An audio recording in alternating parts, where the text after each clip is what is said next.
Hi guys, welcome to another episode of Real Football Talk. I'm Hassan. I have Adil with me. We'll be doing a roundup of the Premier League games. For those of you watching, please make sure you subscribe and share it out to your family and friends. We'll also be discussing the report suggesting that Harry Kane wants to leave Tottenham Hotspur. Interesting news, and who he might go to. In terms of the Premier League, Adil, let's start with your team, United. Second place is guaranteed.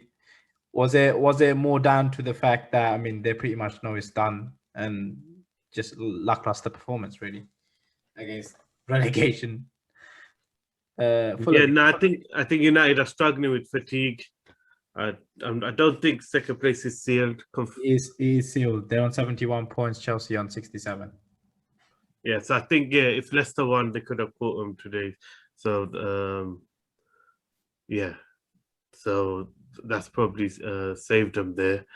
But yeah, I think they're just struggling a bit with the number of games they've played.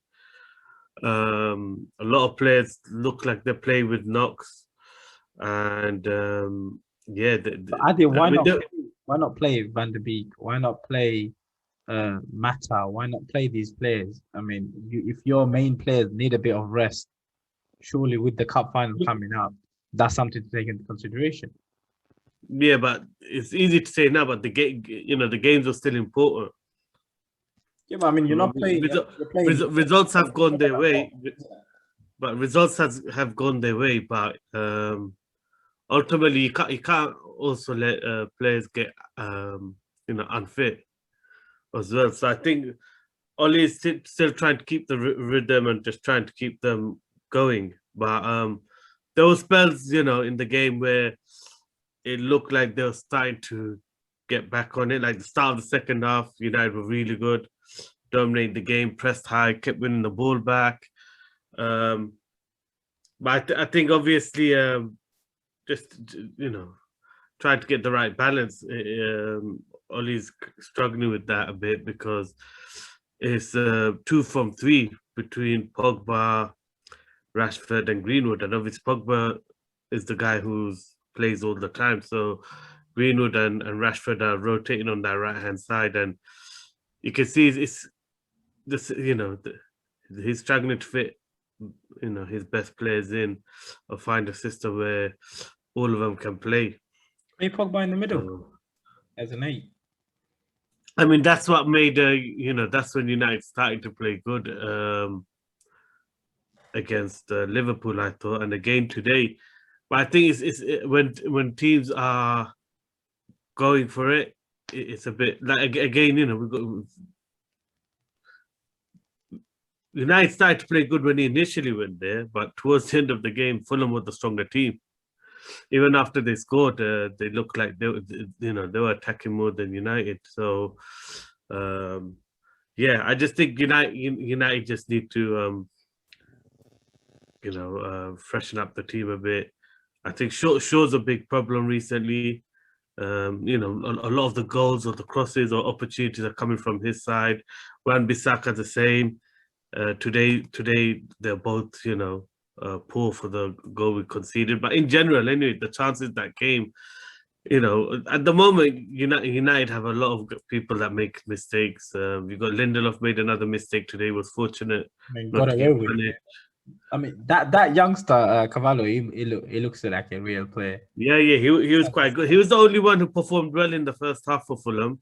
Yeah, he showed up, he turned out, he played well. He actually caused all the back line because and the thing is he's kind of playing a bit free in the 10 role because he was on the left, he's down the right, he's down the center, and he's got excellent work ethic. He kept coming back, putting tackles in, winning tackles, winning fouls, and I think they lost a bit of that when Loftus-Cheek came on, because Loftus-Cheek ambles back and doesn't put the work ethic, even though he's playing in the same position. So yeah, I just think United are struggling. Before we move on, we have to touch upon the finish from Cavani. And also, was it a offside? Yeah, it was offside. Bruno Fernandes didn't touch it. I think the replays clearly show it. It's gone down as a Bruno Fernandes assist. Yeah.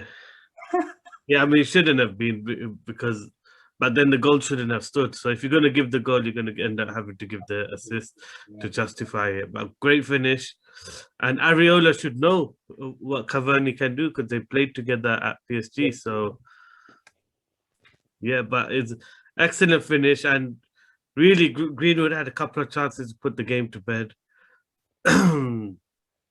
So yeah, With that. another lackluster performance. Especially the one he was through on goal. I mean, he kind of hit it straight at Ariola. Really, I mean, I was expecting, knowing the way Greenwood is, just bending it into the bottom left. Yeah, I think it's a good keeping as well. He covered his angles quite well, but yeah, good. The way Greenwood finishes, you'd expect him to put that away, but it wasn't meant to be. Let's move on to the most important game of the week really. Leicester versus Chelsea versus Leicester. Chelsea winning 2-1. I mean, great performance. So it seems like that fight was there because of what happened in the weekend. Yeah, and the whole first half they dominated. Leicester never really showed much ambition. They're happy to contain. Schmeichel again was putting off a few good saves, and the whole first half was really about. Do you think Leicester was going for the draw then? No, I think they recognize they are tired. They're trying to keep possession. They're trying to contain and maybe have a go in the second half. So I think that's what their game plan was. Ultimately, if they were from the beginning, they would have got absolutely slaughtered. I think you can tell there's big difference in fitness levels. Chelsea were really physical, high tempo. They started the game, really fast. And the game whole of first half was all about Warner. There's a penalty decision. I mean, I don't know what Mike Dean is seeing in the game. I mean, his refereeing is becoming poor. I mean, everyone's going on about Lee Mason retiring and becoming just a VAR referee. I think Mike Dean needs to do the same. I mean, last two games, some of the decisions he's made is ridiculous. But in this game, clear penalty of Warner wasn't given. I don't know how. I don't think there's anyone else who would agree with Mike Dean that was fouled the other way. And then, as usual, Warner's. When he does a good finish, he's offside. And when he's onside, he does a poor finish. It's just a story of Werner and his season. What else can you say about Werner? I mean, when he has an open goal, he handballs it with the header. And when he does an excellent finish, he's a yard offside. Story of Werner's career, really, so far. Oh, his career, more like his Chelsea career. Yeah, Chelsea career. Interesting. I mean, Leicester, I mean, they put themselves in a real pickle. I mean, if you were to look at, say, at the beginning of the season, if you were to say to Leicester or even Chelsea, you were in the final, but would you take considering the position they were, would you take the Champions League or would you take the FA Cup? Do you think Leicester would be happy with just FA Cup and Europa League? I think they would have taken that at the start of the season, definitely. Because even at the start of the season, when everyone's saying, like, do you believe you can challenge for the thingy? Brendan Rodgers was saying Europe. He didn't say specific Champions League. And I still think, I don't think they're out of it. Spurs under Ryan Mason, hasn't convinced me. Away from home, especially, they look a bit unbalanced. So at home, yeah, granted, they're playing good attacking football, but the reason I say it, Adi, is, I mean, Liverpool is on 63 points on goal difference 21, whilst Leicester is on 20 with 66. So they'll be on same points if given Liverpool win tomorrow. So the goal difference, Liverpool will have a better goal difference. Better goal difference. So I mean, then Leicester will have to win the last game. Yeah, that's why I say I wouldn't rule it out, because it's not just Leicester who has to win the last game. I mean, Chelsea do as well, and so do Liverpool need to win their last two. So still a lot can happen. I mean, but for a miracle goal from Alisson in the weekend,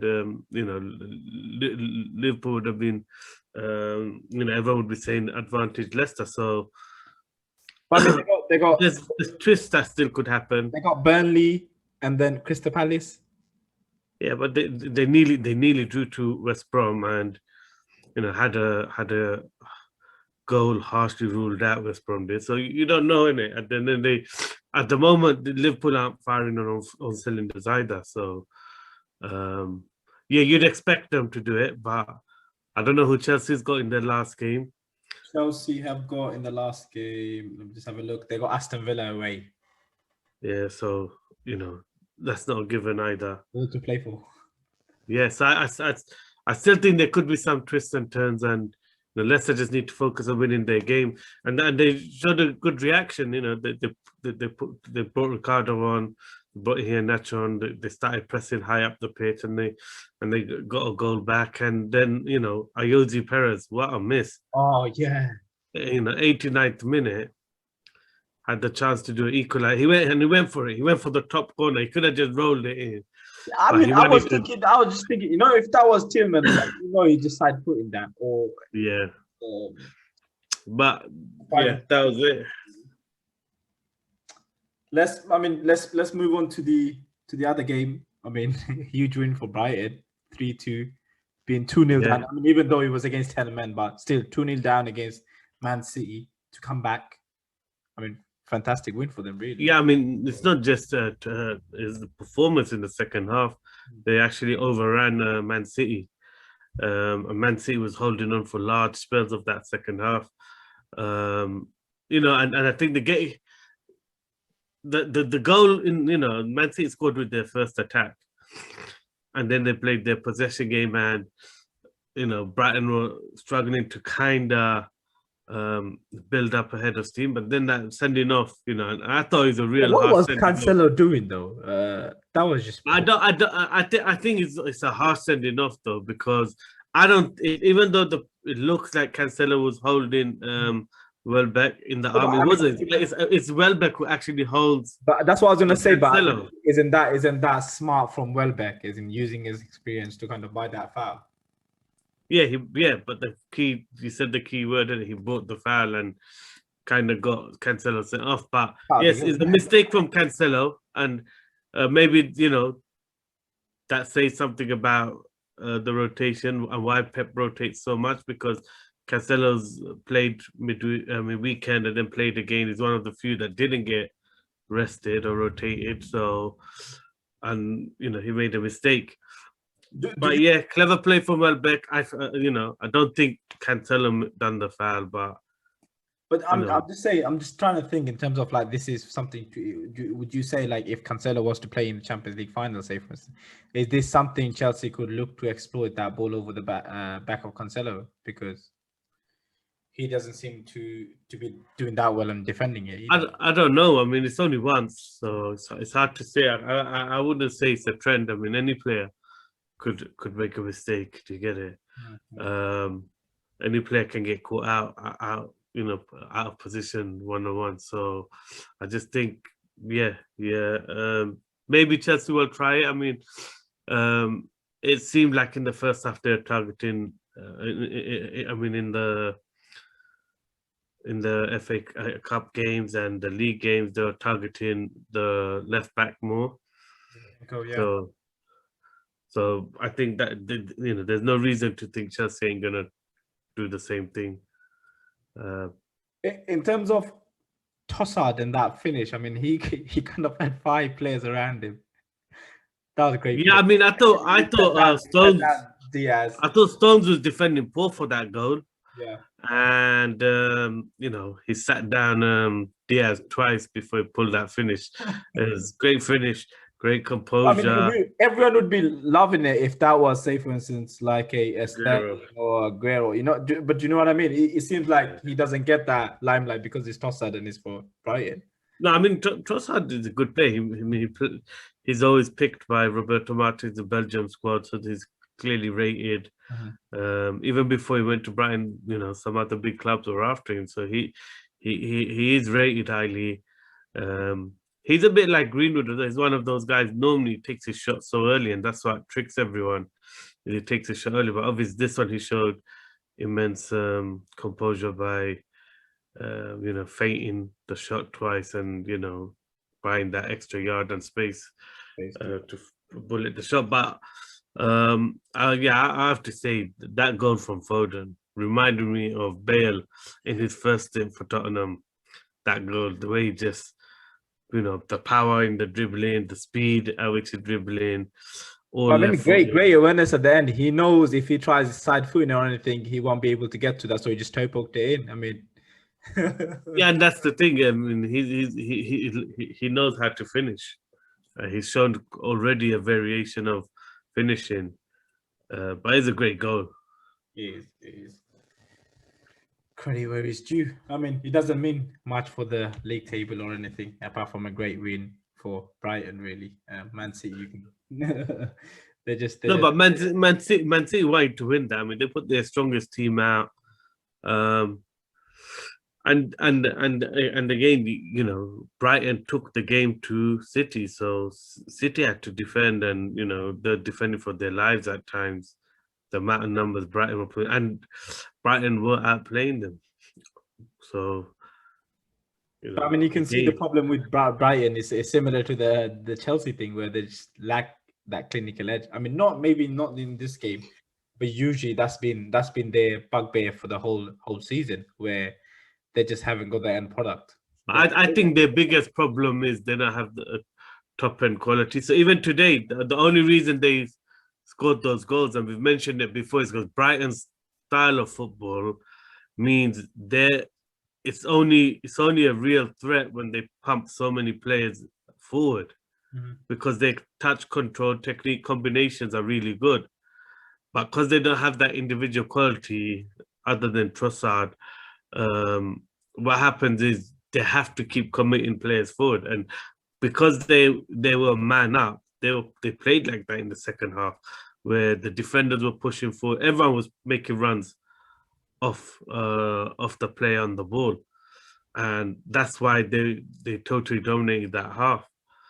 But other games, they're too afraid to commit those numbers forward, so they don't actually end up having the quality to, as much as their approach play is good, they don't really create clear-cut chances. It's not like Leeds, who will create loads of chances and miss them. You get it? This team, they play well everywhere other than the final third. I mean, like you said, they haven't got that quality at the top. I mean, Danny Welbeck, it tells you pretty much the whole story. In terms of the next game, Leeds versus Southampton versus Leeds. I mean, great win for Leeds away at Southampton, 2-0. Yeah, a tactical victory for Bielsa, because that's what I was going to say. Yeah, because the first half they really struggled, Leeds. I mean, Southampton had loads of chances. Halftime, Bielsa made 2 changes, switched up the system.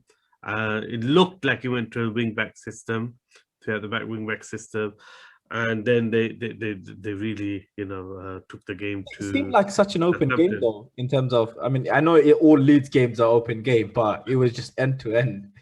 Some great. It wasn't. I wouldn't say it was end to end. I mean, first half it was pretty much mainly Southampton. I mean, Leeds really was struggling to create anything of substance. Second half, only right near the end it became end to end, and that's because Southampton were going for it. They're 1-0 down, and they've literally just left 1 or 2 man back and just pushed everyone forward, which made it exciting. And obviously the second goal came from a counter attack, but it was effectively 3-on-1 at the time. Yeah. So that's how much Southampton were going for it, to try and get the equalizer. But again, really impressed with the defensive improvements Leeds have made. I mean, Llorente looks an absolute quality defender. He looks so good at the moment. They got Sturridge, who came in at halftime. He looks good. I mean, they're looking like they're starting to build a decent squad, because the players that come in, like today, Tyler Roberts, when he comes on, he looks good. You can see a lot of players have improved. And they I mean, Rafinha. And tactically, Bielsa's really started to figure out the Prem, it seems like. So I think they're going to be a force to record next season. Which areas would you say they would need to improve then in terms of? I still think their biggest problem is their striker. I mean, even though Bamford has a lot of goals, he misses a lot of clear chances, a lot of clear cut one-on-ones. He misses. Even today's goal, he's fortunate. It was terrible keep for McCarthy. Yeah. How McCarthy gets nuts from that angle with the volley outside of full, half volley. It's just poor. It's just switched off. So He assumed he was more going to busy. go. He's more busy calling for offside than just saving the goal. I mean the shot. So terrible keep for McCarthy. And yeah, I think that's where they really need to improve is, and I think just strength in depth in right back. I think Ayling's played nearly every game. Yeah. They could do with the back at right back. Well, Dallas, I think Alioski's done well, but I think his contract's up in the summer.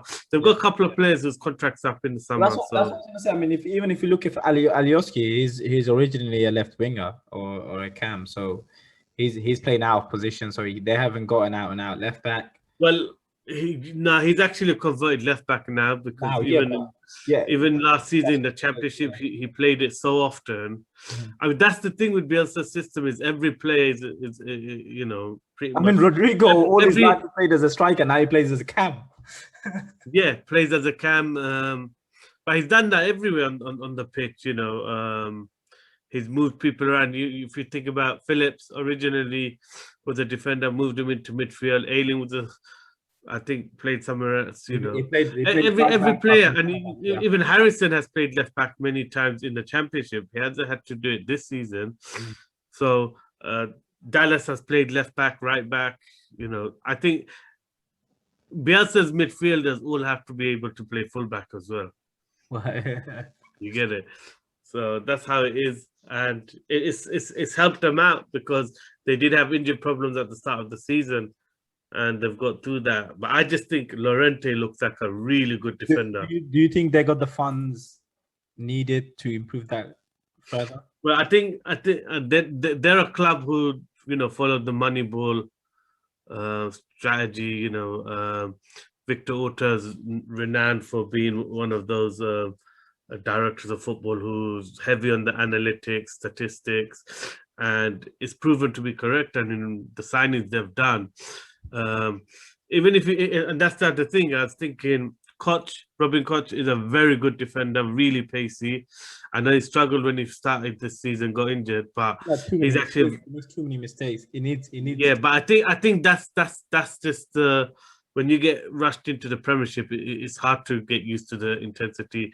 I think next season he'll be ready, but he's a very good player. Llorente is very good. I mean, even Mislier in goal, he's young, he's still got. Yeah, I mean, so everyone's improving. I think Rafinha, one of we didn't mention him, but he's one of the standout players of the season. Could have been, definitely should have been in the shout for signing of the year. The only one, which is probably the one they paid the big money for, that's probably, you could say, disappointed, is Rodrigo. And I know he scored 2 really good goals, but you're expecting that from him all season because he's, when he signed, he was the Spain number 9, under Luis Enrique's squad. So, do you reckon they're going to go out and get another striker, or they're going to keep their faith with their Bamford? I mean, that's the thing. I think Bielsa's heavily loyal to his first team. It takes a long time for someone to take a first team player's spot. So that's why, and Bielsa is very loyal to Bamford. I mean, he sold Kemaru. He sold so many strikers who were actually scoring more than Bamford, but got fed up of being a bench player and I think he likes the fact that Bamford can play as a target man and also stretching behind. His link-up play is decent, and he likes that. But you just imagine if they have a real good, hard-working striker. I mean, they will someone who finishes off the chances that they give to Bamford. next year you can't rule him out for challenging for European place under Bielsa. But talking of strikers, it leads perfectly on to our next topic. Harry Kane. Reports suggesting that he wants to leave Tottenham. I mean, can he come to leave? No, that's too much to ask for. But in terms of him, the report suggesting that he's handed in the request to leave the club. What's your reaction to it? Well, yeah, I mean the reports are saying apparently there's a gentleman's agreement that they'll let him leave this summer if he wants, and now he's made it clear that he does want to. Yeah, I just think it's the right time. Spurs look like a big rebuild at the moment, that's why I was thinking. When they got rid of Mourinho, that at the time I was still saying it might be better for Spurs to stick with Mourinho and just back him and get rid of all the issues that he's got with players, because of the fact that it might be harder to rebuild after he leaves. And I think that is the case, because if they don't make Europe, they're not going to get the funds that they probably need. Yeah. Well, they don't have those funds anyway. I mean, they spend money, but a lot of that money, when they do spend it, is all in installments over 5 years, 4 years. It's not like they're spending big money up front. And it's all about value and selling the player on. So it's just run like a business too much. So I think if you want to take the next step, you have to stop operating like that. Because how many times have they, not signed a player over a few millions? How many times have they not, sold a player because they want too much for him? It's toxic, and Pochettino was putting up with it for 3 years in a row. And then you wonder why they struggled in his last season. But how many seasons can he keep the squad united when we got a chairman who messes around with contract situations, makes promises, doesn't fulfill it? So I think it's a big rebuild for the next manager, and I think Kane's leaving at the right time. He recognizes that. Levies and stuff. Who would even want to come to Tottenham? I mean, the way he manages stuff and things like that.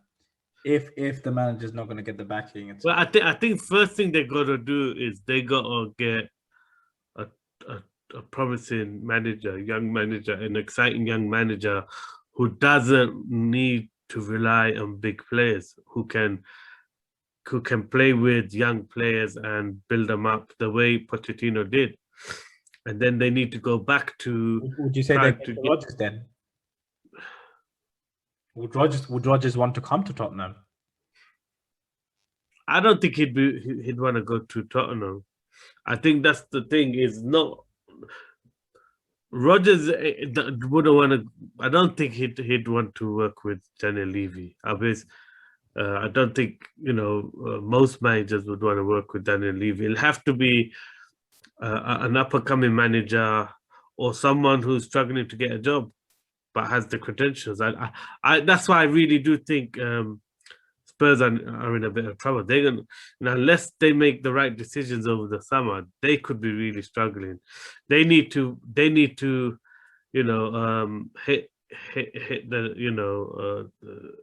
the right luck and get someone like the next Pochettino in, someone who can take a squad, work with less, and overachieve. And so Kane definitely is leaving at the right time. It's, I don't know, it feels like reports saying he's going to Man City.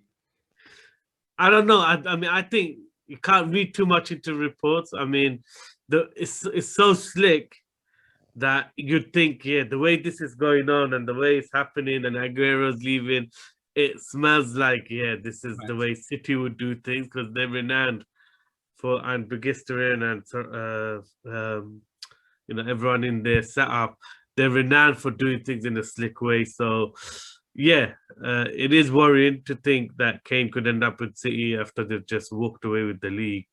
And he fits their system really well, because he plays the false nine exactly the way Pep likes it. So yeah, that would be a big worry for the rest of the league. But I don't know. I mean, I don't know. Ole Gunnar Solskjaer after today's game was, you know, giving out, making sure giving out the, you know, the impression that they're going for another striker, and they're still going, even though Cavani's signed, they still want another striker, and they're not going to rule it out. So the way Ole Gunnar Solskjaer's answer, but I just think, yeah, I do have the worry that because of the way it's all working out, the way Harry Kane has told them, it just feels like, yeah, there's an agreement with City already. I still remember, that's the thing, Pep Guardiola coming out and saying that, you know what, we're not going to spend big on any striker or anything. So that's still, I don't know why it plays in my mind. I don't know whether he's doing a tactical maneuver. I don't know why anyone believes any manager when they speak to the media. I mean, the amount, even Pep does it. They all give false information because, you know, the whole world, the media, the clubs, the chairmen, and more importantly, the agents are listening. So, you know, football's an industry where everyone's trying to take every penny extra they can. So Pep is playing it smart. I mean, he's making it look like he doesn't need a striker. So I mean, yeah, well, they definitely do. I mean, you know, Jesus not good enough. As well as Torres did the other day with his finishing. You can't expect 20 goals a season from him. So, and Jesus has, you know, for a number of years not hit the big numbers. So, I still think they do need a striker like Harry Kane. Yeah. This summer, there's going to be a lot of big movements, even in Europe. You know, there's clubs struggling for financial because of people not just spending last year all that money, and this year everything's just gonna go out. And I think a lot of clubs need money. Yeah, a lot of clubs in Europe will be looking to sell. You know, that's great news for us. Lots to talk about. Yeah, I'm looking forward to that. Thank you, Adil, for coming on, guys. Thank you for watching, and as always, please like, share, subscribe, and see you soon.